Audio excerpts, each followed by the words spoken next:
ఈ అరాకొర జ్ఞానంతో ఉన్న వైసీపీ వాళ్ళ మాటలు మీరు వినకండి. వాళ్ళకి ఏంటంటే ఇరాన్లోనూ అమెరికా యుద్ధం చేస్తున్న మనకేంటండి అంటారు. అంటే వాళ్ళకి అవగాహన లేదు. వాళ్ళకి అంటే వాళ్ళకి అన్నీ అలా ఉచితంగా వచ్చేస్తాయి అనుకుంటారు. పెట్రోల్ ధరలు పెరగక ఏమవుతాయి?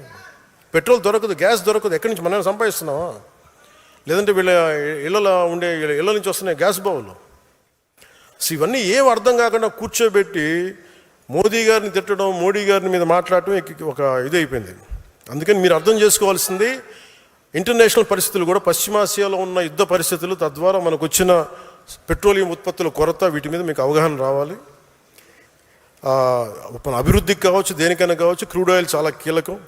ఒక ఫ్యాక్టరీ పనిచేయాలన్నా, వాహనం కదలాలన్నా, ఇంట్లో స్టవ్ వెలగాలన్నా ఇంధనం చాలా అవసరం.